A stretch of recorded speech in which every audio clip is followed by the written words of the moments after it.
멜번에서 이렇게 왔습니다. 박수를 한번 환영합니다.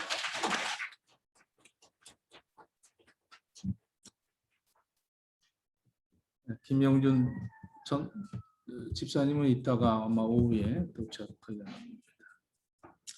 예수 믿는 사람들의 특징이라고 하면 자유함을 얻은 거죠. 자유. 이 자유가 예수 믿고 우리는 참 죄에서 자유함을 얻고 천국 백성이 되어서 죽음마저도 우리는 자유로 선택을 할 수 있는 그러한 그 사망 권세까지 이긴 자유함을 갖고 있죠. 과거에도 또 현재에도 미래에도 우리는 그리스도 안에서 항상 자유한 사람들입니다. 이 자유는 빼앗을 수가 없습니다. 갈라디아서 5장 1절에 보면 사도 바울은 이렇게 얘기합니다. 그리스도께서 우리를 자유롭게 하려고 자유를 주셨으니 그러므로 굳건하게 서서 다시는 종의 멍에를 매지 말라 이렇게 말합니다. 이처럼 그리스도인들은 참된 자유를 누릴 수 있는 그런 하나님의 축복을 얻었습니다. 그런데 어떤 그리스도인들은 스스로 이 자유함을 포기하는 사람들이 있습니다. 감정의 노예가 되고 평생 지옥 같은 그러한 삶을 사는 사람들이 많죠. 자기 스스로 감옥에 갇혀서 욕망에 사로잡히고 또 자기의 그 과거의 그 죄 속에 가로잡혀서 또 누구를 원수 삼아서 그 원수에 사로잡혀서 참 자유롭지 못한 그런 사람들이 많이 있습니다. 용서하지 않는 사람들이 대부분 이제 그렇죠. 용서하지 않는 사람들. 과거의 상처 때문에 자유하지 못한 사람도 있습니다. 누구와 원수 맺은 일들, 원한을 맺은 일들, 자기에게 실수한 사람들을 반드시 내가 그 대가를 치러야겠다라고 여기고 살아가는 사람들에게는 진정한 하나님이 주신 그 자유를 누리지 못하는 것이죠. 거듭나지 못한 그런 사람들의 특징들이 바로 이런 것입니다. 과거에, 현재에 나에게 정말 주어진 이 자유를 만끽하지 못하고 항상 누구를 정죄하고 누구를 미워하고 꼭 복수에 타오르죠. 거듭난 성도들은 성령을 따라서 살기 때문에 이 죄성을 따라 살지 않기 때문에 항상 용서하면서 사랑하면서 삽니다. 그러나 거듭나지 못한 성령의 임함을 갖지 못한 사람들은 용서보다는 복수를 더 원합니다. 용서하지 못한 사람은 항상 그 마음속에 칼을 품고 있죠. 그래서 복수의 기회를 항상 노립니다. 자신의 복수는 공의롭다라고 생각합니다. 내가 이거 꼭 해야 된다. 그래서 이 공의를 이루려고 복수를 합리화시키죠. 그런 사람을 내 손으로 혼내키지 않으면 이 세상이 밝아질 수가 없다는 거죠. 그래서 그 사람의 죄를 드러내고 그 사람을 혼내켜야만 그래야 아주 편안한 그런 만끽을 할 수 있다라고 여기는 사람들. 이런 사람들은 진정한 자유를 가질 수가 없습니다. 이것이 바로 사탄의 유혹이죠. 로마서 12장 17절 19절에 보면 이렇게 말합니다. 아무에게도 악을 악으로 갚지 말고 모든 사람 앞에서 선한 일을 도모하라. 내 사랑하는 자들아 너희가 친히 원수 갚지 말고 하나님의 진노하심에 맡기라. 기록되었으되 원수 갚는 것이 내게 있으니 내가 갚으리라고 주께서 말씀하셨느니라. 이렇게 말합니다. 자기 손으로 복수하는 인생은 하나님께서 베푸시는 복음 안에서 자유한 삶을, 풍성한 삶을 결단코 누릴 수 없다는 것입니다. 오늘 이 창세기 50장에 있는 이 말씀, 이것이 바로 요셉의 아버지 야곱이 고센 땅에서 죽고 이제 장례를 다 치른 후에 애굽으로 돌아왔을 때 그 형들과의 다시 이 만남을 아버지가 돌아가신 후에 우리 형제들이 어떻게 할 것인가에 대한 아주 참 불안한 그런 상황을 이 요셉의 형들이 얘기하는 그런 내용들이죠. 과거의 자신들이 아주 요셉 동생에게 잔인하게 행동한 것들을 생각하면서 자책을 하는 겁니다. 이제 아버지가 죽었으니 요셉이 분명히 우리에게 복수할 것이다. 요셉은 우리를 용서하지 못하고 있었는데 아버지 때문에 참고 참았었던 것 같다. 그러니 이제 우리 어떻게 하면 좋겠느냐? 그리고 형들끼리 의논을 하고 있습니다. 이 형들은 뭐 사랑을 해봤어야죠. 누구를 용서해봤어야죠. 그냥 어떻게 하든지 자신들만을 위해서 그 혈통도 팔아치우던 그러한 참 정의란 없는 그런 사람들 아닙니까? 참 동생이 형 왜 이러십니까 하는 걸 뿌리치고 자기 형 살려달라고 손을 잡는 거를 아주 그냥 냉정하게 뿌리치던 그런 그 자신들의 모습을 보면서 그 요셉이 어떻게 인간이라면 우리를 용서할 수 있겠느냐. 자기들의 그 악행을 했던 것을 생각하면서 요셉에게 어떻게 할 것인가. 아주 굉장히 두려움 속에 있었습니다. 세계 정신의학계에서 이 사이코패스하고 소시오패스를 공통적으로 이렇게 진단하는 용어가 반사회적 인격 장애다 이렇게 얘기를 합니다. 이 반사회적 인격 장애는 이 사회적인 그 규범을 어기는 그런 반사회적 행동을 반복하고 충동 조절, 이게 참 어려움을 겪는다고 합니다. 그리고 다른 사람들과 이 공감이 부족합니다. 그래서 사람들과 이 분류해서 진단하는 사람들을 이 사이코패스, 소시오패스 이렇게 이 정신질환으로 이렇게 구분해서 분리해서 진단을 합니다. 이 반사회적 인격장애 진단을 받은 사람들은 사회적 규범을 따르지 않고 굉장히 사기성이 있다고 해요. 사기성이. 그리고 충동적이고 무책임하고 무모하고 어떤 후회나 죄의식을 갖는 그런 감정을 느끼지 못하는 사람들이라고 합니다. 한마디로 말해서 다른 사람과 공감이 제로라는 거죠. 공감을 하지 못하는 거예요. 그냥 자기가 한번 마음 먹었으면 그냥 그대로 밀어붙이는 그런 사람들이죠. 다른 사람의 마음에 전혀 관심 없습니다. 자신의 이익만을 항상 중요시 여기면서 별다른 꺼리낌도 없이 사회적 통념을 그냥 스스로 포기하는 이런 그 사이코패스, 소시오패스들의 공통적인 특징을 갖고 있다고 해요.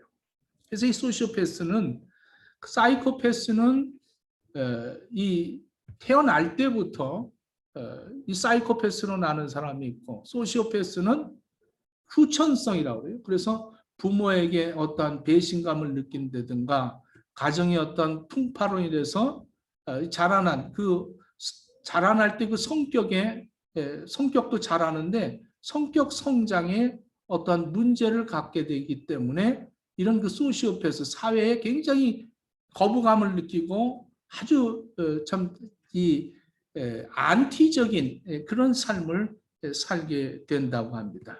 이것은 후천성이죠. 물론 이 사이코패스나 소시오패스는 고칠 수 있습니다. 고칠 수가 있는데 이들이 살아가는 데에 굉장히 감정적인 안정성이 없다는 것이죠. 이들은 다른 사람이 어떻게 느끼고 생각하는지에 대해서는 전혀 관심을 갖지 않습니다. 아주 스스럼없이 쉽게 사람들에게 피해를 끼치죠. 그리고 절대 용서하지 않습니다. 한번 분을 품으면 반드시 복수하고야만은 이러한 사람들입니다. 얼마 전에 우리나라의 김태현이라는 23살의 청년이 이 사이코패스 이 아주 사람이 잡혔죠.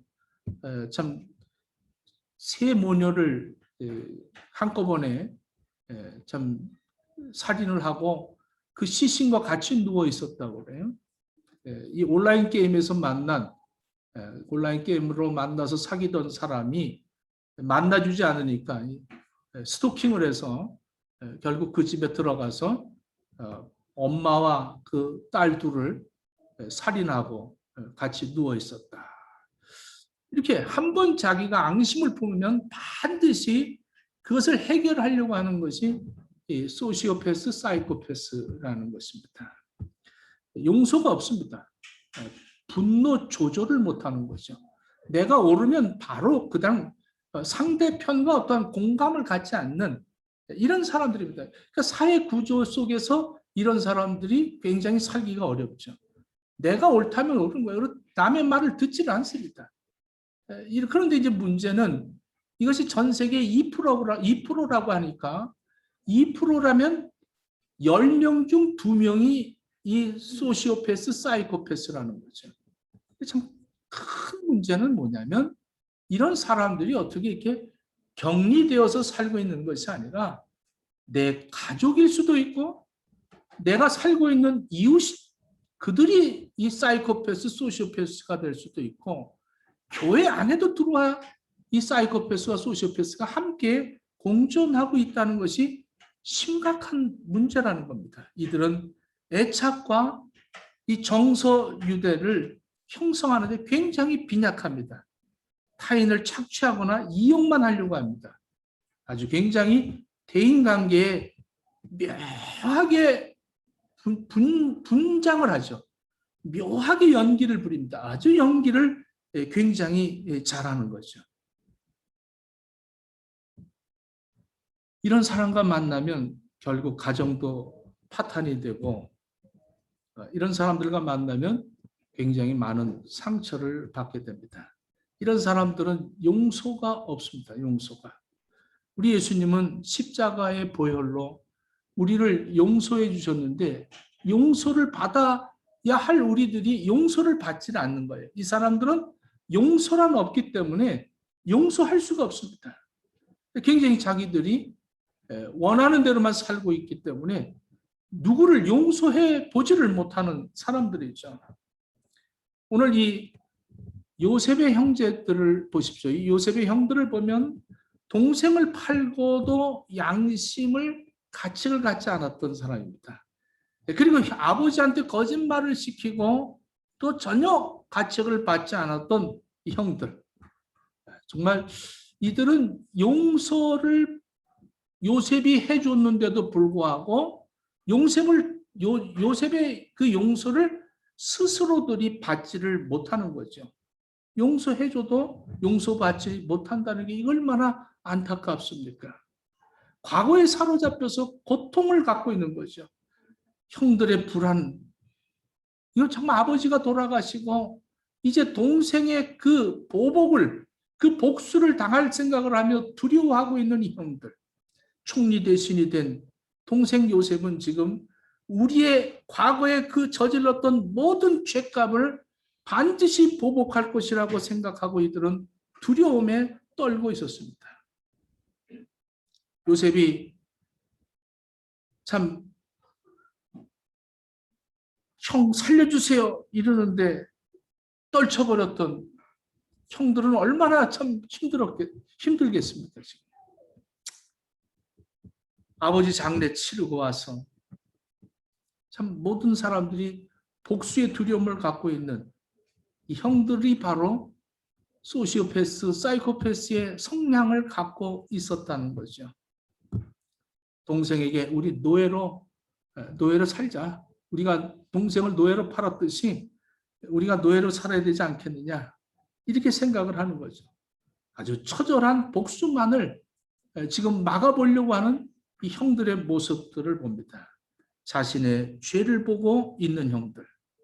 복수를 당하지 않을까 두려움의 극치 속에 있는 이 형들을 봅니다. 이 형들을 보면서 이 요셉은 무척이나 마음을 아파해서 눈물을 흘렸다고 오늘 본문에 말하고 있습니다. 얼마나 마음이 아팠으면 눈물을 흘렸을까요? 요셉을 또 한 번 울리는 이 형들. 그때는 팔아서 그렇게 참 고통을 주던 형들이 이제는 마음마저도 아프게 하는 이 형들. 그냥 상대편은 생각할 여지도 없어요. 자기들이 원하는 대로만 살고 있는 이 형들을 봅니다. 우리는 총리의 종이 되고 노예가 되자. 이렇게 자기 동생 요셉에게 그렇게 얘기하는 거죠. 굴에 쳐넣어도 할 말 없습니다. 우리도 넣었는데요. 우리 팔아치워도 할 말 없습니다. 우리를 귀양을 보내도 감옥에 가두어도 할 말 없습니다. 우리는 당신에게 너무나도 큰 죄를 졌습니다. 그러나 우리 목숨만은 살려주시오. 용서해달라는 것이죠. 요셉은 형들의 이 말을 듣고 너무 마음이 짠했습니다. 아파했죠. 옛날 자신을 팔아치울 때 그 형들 당당했던 그런 모습은 없고 이제 요셉 앞에 선 형들은 아주 불쌍히 여겨달라고 애절하는 그런 모습을 보면서 이 요셉은 굉장히 마음이 아팠어요. 펑펑 울었어요. 왜 내가 너희를 용서했는데 너희는 그 용서를 받지 않고 나를 그렇게 취급하냐고 펑펑 우는 거죠. 망치질 잘하는 사람은 못만 보인다고 이 사람들은 항상 그 복수만 보이는 것이죠. 형들은 지금까지 형제들 속에서 크면서 다른 사람들을 미워하고 때리고 팔고 복수하고 이러고만 살았기 때문에 요셉도 분명히 우리처럼 미워하고 팔고 복수할 것이다. 우리처럼 저도 그렇게 할 것이라고 생각을 하는 거죠. 용서를 받아보지 못한 사람들은 용서할 수가 없는 겁니다. 여러분들 예수 그리스도가 나를 위해서 십자가에 죽으심이 나를 용서하시기 위해서 죽으셨다는 것을 믿습니까? 이것이 진정으로 믿어져야 되는 거예요. 하나님이 나를 용서하셨다. 이 용서가 깨달아지고 이 용서가 확실하게 내가 믿어질 때 그때야 비로소 나도 누군가를 용서할 수가 있는 겁니다. 내가 용서받지 못하고 의심하고 나 같은 놈을 용서할 수 있을까? 과거에 사로잡혀서 내 과거가 얼마나 참 추악했는데 내 과거가 얼마나 못됐었는데 내 과거가 얼마나 욕망에 사로잡혀 악하고 잔인하게 살았는데 하나님이 나를 용서해 주실까? 이러면서 하나님의 용서를 내가 거부하면서 내가 살아가는 신앙인들, 그러면서 사이코패스, 소시오패스의 성향이 있어서 항상 그 그리스도인들은 이렇게 생활하더라, 기도를 이렇게 열심히 하더라, 찬송을 열심히 하더라, 나의 이득만을 추구하기 위해서 상대편에 대해서는 전혀 무관심하고 나도 그렇게 기도하고 나도 그렇게 성경 읽고 나도 그렇게 신앙생활하면 내가 그렇게 모든 사람들에게 나는 그런 사람이 돼버리는 그런 아주 용서받지 못한 그런 신앙인들이 교회 안에도 들어온다는 거예요. 그러면 그 사람이 정말로 용서받았으면 용서 못할 것이 없다는 겁니다. 예수님에게 베드로가 물어보죠. 선생님, 몇 번이나 용서해야 됩니까? 3번 합니까? 이렇게 물어보는데 베드로는 조금 더 7번 하면 될까요? 하면서 아주 이 베드로는 참 난 사람이에요. 남들은 3번.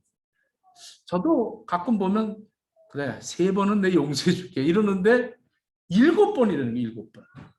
7번을 용서해 줘라. 이렇게 주님한테 물어보니까 주님 뭐라 그랬어요? 70번씩 7번을 하라는 거예요. 490번을 용서하라는 거예요. 490번을 용서해 줘라. 그럼 490번 용서할 수 있어?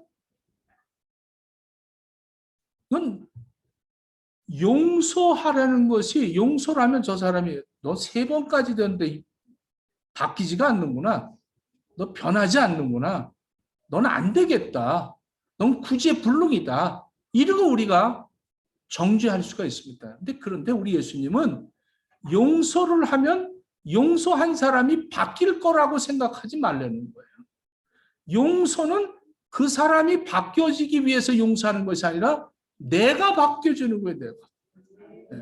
용서해서 뭐 몇 번 참았다. 그래서 여러분들 부모들이 자식들한테 너 몇 번 똑같은 짓을 몇 번 하니 이게 되겠니 하면서 용서 못하는 것이 아니라 걔를 바꾸려고 하는 게 아니라 내가 바뀌어줘야 돼요. 내가 엄마가 잘못했다. 이렇게 되면 엄마가 용서할게. 이러면 끝나는 겁니다. 제가 한번 잠깐 영상 하나 보고 설교를 계속 이어가도록 하겠습니다.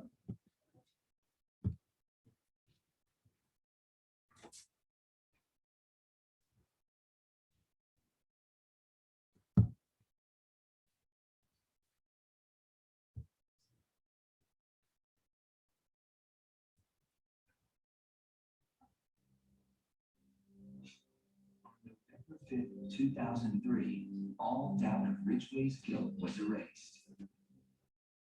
He pleaded guilty to the murders of 48 women. He made a deal to cooperate with the prosecution to provide more information on his victims and the whereabouts of their remains. In doing so, he avoided a trial and possible death penalty.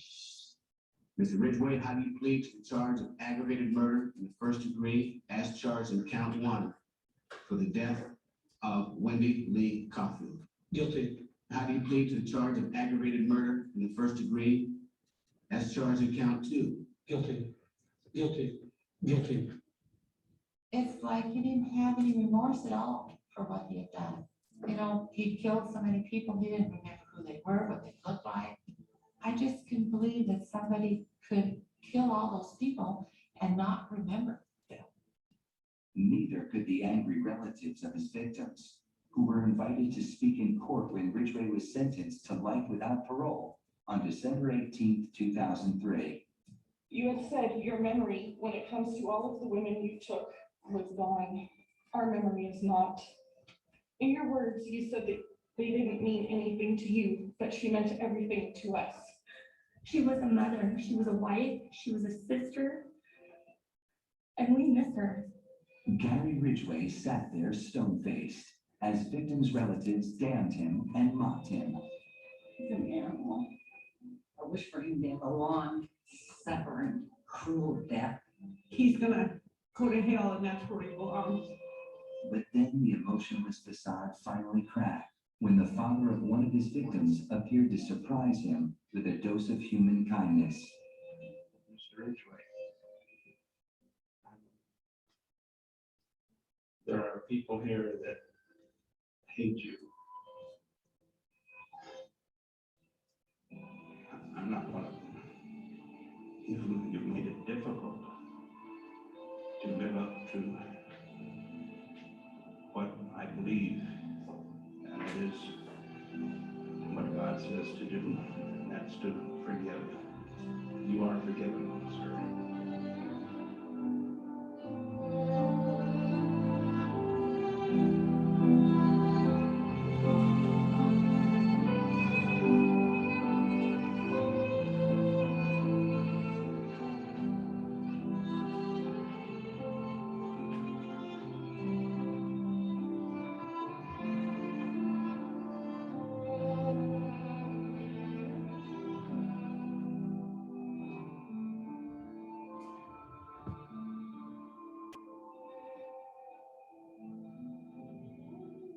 이렇게 잔인 무도한 사람도 용서의 마음이 무너지듯이 저와 여러분들이 예수 그리스도의 용서함을 받은 삶을 살아야 내가 변화가 될 수가 있습니다. 근데 내가 용서받지 못했기 때문에 나에게 상처 준 사람들을 용서하지 못하면서 우리는 아주 굉장히 위장된 그런 사랑을 표현하면서 그렇게 살 때가 얼마나 많이 있습니까? 내 영혼이 용서받아야 자유함을 얻을 수가 있는 거예요. 여러분들 이 자유를 누리면서 살아야 될 텐데 자유하지 못하고 항상 내 죄에 매여서 노예가 되어서 살 때가 얼마나 많습니까? 용서는 상대를 위한 것이 아니라 나를 위한 것이라는 것을 명심하십시오. 용서해야 과거에서부터 벗어날 수가 있는 겁니다. 용서는 과거에 맺힌 나를 꺼내서 앞으로 나가게 만든다는 사실을 깨달아야 합니다. 용서하지 않으면 나도 용서받지 못하는 거예요. 우리 예수님께서 우리가 우리에게 죄 지은 자를 사하여 준 것처럼 우리 죄를 사하여 주옵시고 이렇게 얘기하는 것은 내가 누구를 용서해야 나도 죄 사함을 받는다는 거예요. 우리 예수님이 나를 용서해 주시기 위해서 우리에게 용서할 수 있는 기회들을 주십니다. 우리에게 형제들을 용서할 수 있는 기회를 주었을 때 놓치지 않기를 바랍니다. 잊어버리는 것은 용서가 아닙니다. 잊어버린 것은 또 생각이 나면 용서할 수가 없는 겁니다. 용서는 증오의 감정을 잠시 꺼두는 것이 아니라 완전히 잊어버리는 겁니다. 용서가 무엇을 바꾸려고 하지 말고 나를 바꾸는 것이라는 것을 깨달아야 합니다. 성경에도 보면 용서받기 위해서 한 여성이 등장을 합니다. 누가복음 7장의 36절부터 보면 바리새인 집에 시몬이라는 바리새인 집에 예수님이 초대를 받고 그 집에 갔을 때에 한 여성이 옥합에 든 향유를 깨뜨려 예수님 발 아래 엎드리고 자기의 모든 것들을 다 드리고 주님의 이 결정만을 대기하고 있습니다. 근데 시몬 이 베드로는 바리새인은 이 여인을 갖다가 어떻게 감히 이 바리새인인 우리 집에 이렇게 올 수가 있을까 하고 그 여인의 아주 추한 그의 죄만 보이고 천한 것만 보이고 그 여인의 행동하는 것들을 굉장히 거부하고 있을 때 예수님은 그 여인에게 내 죄사함을 받았으니 평안히 가라고 말씀합니다. 이 여인은 자기의 향유를 예수님 발에 흘렸지만 예수님의 사랑은 그 여인의 마음에 흘러가고 있었다는 것을 우리가 본다면 정말 예수님의 사랑을 받은 우리들은 그 용서가 우리에겐 가장 중요한 겁니다. 오늘 죄사함 받았습니까? 이게 얼마나 중요한 일입니까? 여러분 하나님이 죄 사해 주셨는데 왜 우리는 세상에서 다른 사람들의 평가와 정죄를 그것을 두려워하고 그것 때문에 우리들이 자유하지 못하느냐? 여러분들 예수 그리스도가 우리를 위해서 십자가의 죽으심으로 우리는 죄 사함을 받았습니다. 이것이 내 마음에 흘러야 됩니다. 이것이 내 마음에서 충만해야 됩니다. 여러분들 이런 삶을 살아야 됩니다. 그런데 예수님이 용서해 주셨는데 우리는 자꾸 사탄이 우리를 정죄하면서 우리를 붙들어 매죠. 죄에서. 형제 둘이서 막 놀다가 아버지가 가장 귀하게 여기는 그 도자기를 갖다가 형이 어떻게 실수로 깨버리고 말았습니다. 형이 그냥 도자기를 다 치우면서 동생한테 도와달라고 하니까 열심히 도와줬죠. 치우고서는 났는데 아버지가 몰라 하는 것 같아요. 모르는 것 같아요. 그러니까 형이 동생한테 한번 불러갖고 얘기합니다. 너 아버지한테 절대 얘기하지 마라. 알았어? 그리고 협박 공갈을 합니다. 그러다 정말 나한테 죽는다. 그러니까 동생이 형 알았어. 내가 절대 아버지한테 내가 고자질 안 할 거야. 근데 그 다음날 갑자기 바뀌는 거예요. 동생이. 형, 나 콜라 한 잔만 사줄래? 뭐야? 아버지한테 잃는다. 이때부터 이제 노예가 됩니다. 형 이거 해. 저거 해. 안 하면 아버지한테 잃는다. 고자질 한다는 거예요. 그러니 자기 죄를 안 동생에게 항상 노예가 돼서 항상 동생이 시키는 대로 형은 따라하는 거죠. 형이 어느 날은 너무 힘드니까 아버지 누워 계시는데 다리를 주무르면서 아버지한테 고백합니다. 아빠, 사실은 아빠가 좋아하는 거 도자기를 제가 깼어요. 막 울어요. 그러니까 아버지가 벌써 알고 계셨죠.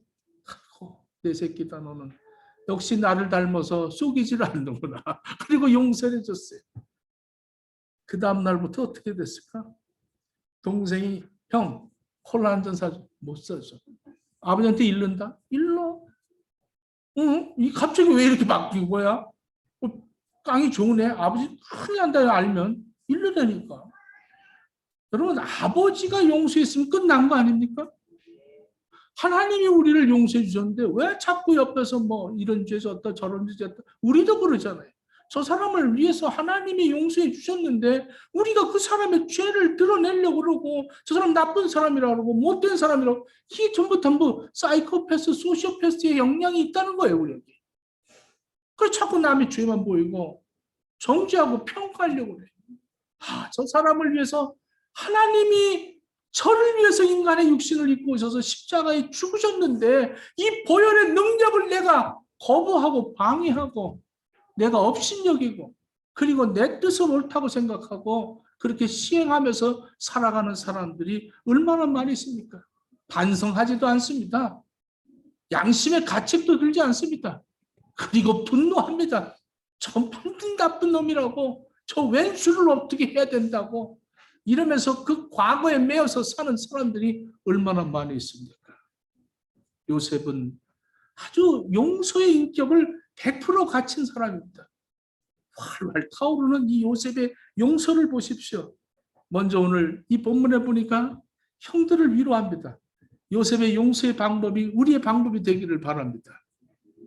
형들한테 이렇게 얘기합니다. 형님들, 나를 팔았지만 그 잘못은 하나님이 선으로 바꾸셨습니다. 하나님이 선으로 바꾸셨어요. 그래서 애굽에서 우리 모든 형제들이, 많은 사람들이 얼마나 많이 이렇게 생명을 얻었습니까? 20절, 당신들은 나를 해하려 하였으나 하나님은 그것을 선으로 바꾸사 오늘과 같이 많은 백성의 생명을 구원하게 하셨습니다. 이렇게 얘기합니다. 참 할 말 없죠. 자기들은 악을 행했는데 하나님이 선을 행하셨다니까. 형들이 용서해달라고 했는데 용서는 사람에게 달려있지 않다는 겁니다. 이게 바로 바울이 얘기한 로마서 12장 9절 얘기죠. 사람이 무슨 어떻게 사람을 용서하냐. 하나님이 용서하셨는데 내가 어떻게 하나님을 대신하겠습니까? 오늘 본문에도 요셉이 이렇게 얘기합니다. 내가 어찌 하나님을 대신하겠느냐. 하나님이 여러분들 용서해 줬습니다. 용서는 하나님께 달려 있습니다. 형들의 잘못을 하나님은 이미 용서했기 때문에 이것을 선으로 바꾸신 겁니다. 나도 하나님의 뜻을 따라서 용서했습니다. 내 마음에 형들의 죄를 지운 지가 이미 오래됐습니다. 형들이 생각하고 있는 복수는 생각도 해본 적이 없습니다. 요셉은 형들을 하나님을 향한 믿음으로 바꿔놓고 있습니다. 그들이 그 자기의 죄에 매여 있을 때 하나님을 바라보시라는 거예요. 하나님이 용서하셨고 나는 하나님의 뜻을 따라서 이미 용서했습니다. 하나님이 여러분들을 용서했는데 내가 어떻게 하겠습니까? 하나님이 여러분들의 악을 선으로 바꿔놨는데 내가 어찌 하겠습니까? 이것이 바로 요셉의 겸손이죠. 엄청난 용서를 해주면서도 형들에게 하나도 티내지를 않는 이 요셉을 보십시오. 모든 것을 다 하나님의 뜻으로 이렇게 바꿔놓는 그 믿음을 우리는 본받아야 합니다. 그리고 하나님 앞에 영광을 돌립니다. 형들, 진정한 하나님의 용서를 받으십시오. 이렇게 얘기하는 거죠. 겸손하게 하나님께 영광을 돌리는 요셉은 한 발 더 나갑니다. 한 발 더 나가서 형들, 조카들을 내가 다 기르겠습니다. 조카들 내가 키울 테니까 걱정하지 마십시오.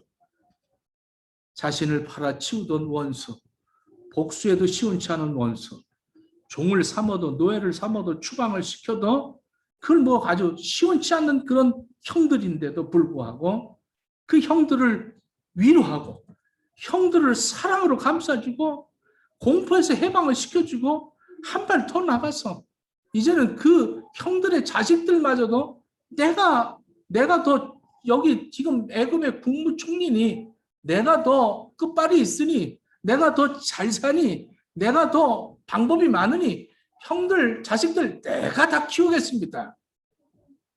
참 이 정도의 용서가 우리들에게 있어야 되지 않겠는가.